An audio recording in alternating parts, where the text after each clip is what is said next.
Bismillahirrahmanirrahim. Kapan kita mengucapkan subhanallah dan masya Allah?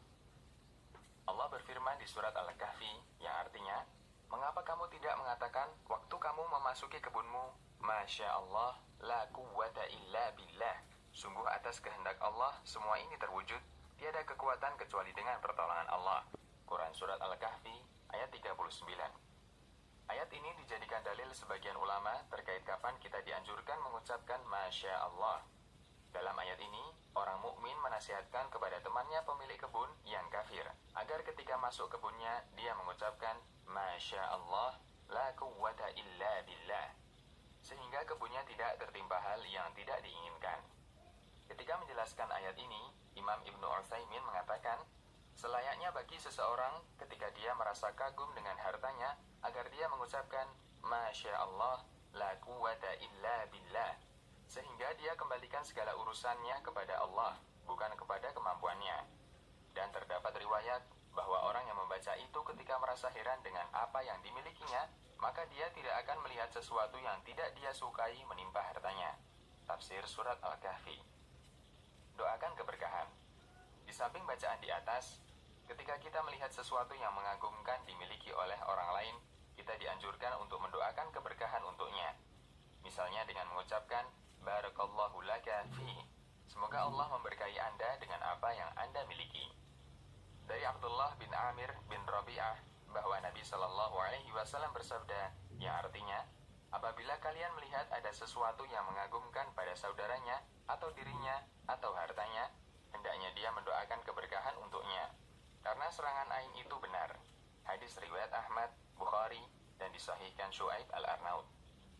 Kapan dianjurkan mengucapkan subhanallah? Terdapat beberapa keadaan di mana kita dianjurkan mengucapkan subhanallah. Di antaranya, pertama, ketika kita keheranan terhadap sikap. Tidak ada kaitannya dengan keheranan terhadap harta atau fisik atau apa yang dimiliki orang lain, tapi keheranan terhadap sikap. Misalnya terlalu bodoh, terlalu kaku, terlalu aneh, dan seterusnya. Kita lihat beberapa kasus berikut. Kasus pertama, Abu Hurairah pernah bertemu Nabi Shallallahu Alaihi Wasallam dalam kondisi junub. Lalu Abu Hurairah pergi mandi tanpa pamit. Setelah balik, Nabi Shallallahu Alaihi Wasallam bertanya, mengapa tadi dia pergi? Kata Abu Hurairah, aku junub dan aku tidak suka duduk bersama Anda dalam keadaan tidak suci. Kemudian Nabi Shallallahu Alaihi Wasallam bersabda, Subhanallah, sesungguhnya Muslim itu tidak najis. Hadis riwayat Bukhari. Kasus kedua, ada seorang wanita yang datang kepada Nabi Shallallahu Alaihi Wasallam menanyakan bagaimana cara membersihkan bekas haid setelah suci. Beliau menyarankan, ambillah kapas yang diberi minyak wangi dan bersihkan.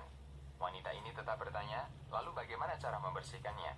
Nabi Shallallahu Alaihi Wasallam merasa malu untuk menjawab dengan detail, sehingga beliau hanya mengatakan, Subhanallah, kamu bersihkan pakai kapas itu. Aisyah paham maksud Nabi Shallallahu Alaihi Wasallam. Beliau pun langsung menarik wanita ini dan mengajarinya cara membersihkan darah ketika haid. Hadis riwayat Bukhari dan Muslim. Kasus ketiga, Aisyah pernah ditanya seseorang, apakah Nabi Shallallahu Alaihi Wasallam pernah melihat Allah?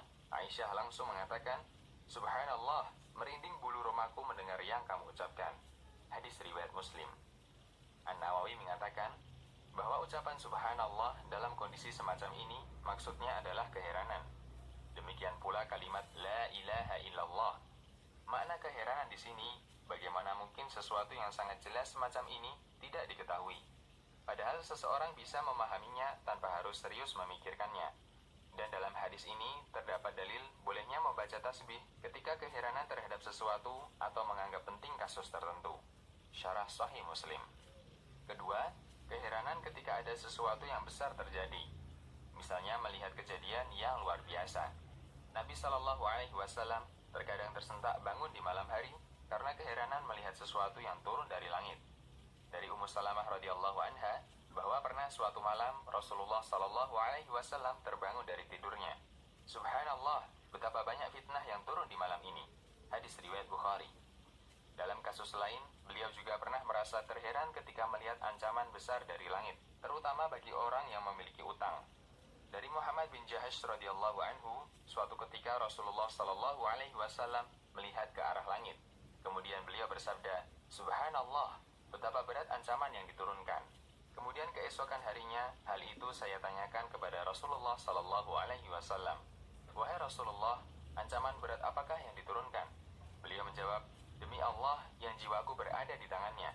Seandainya ada seseorang yang terbunuh di jalan Allah, lalu dia dihidupkan kembali, kemudian terbunuh lagi di jalan Allah, lalu dia dihidupkan kembali, kemudian terbunuh lagi di jalan Allah, sementara dia masih memiliki utang, dia tidak masuk surga sampai utangnya dilunasi.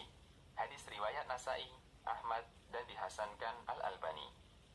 Kata Ali Qari, Nabi Shallallahu Alaihi Wasallam mengucapkan Subhanallah karena takjub keheranan melihat peristiwa besar yang turun dari langit. Mirqah Al-Mafati. Demikian, Allahu a'lam.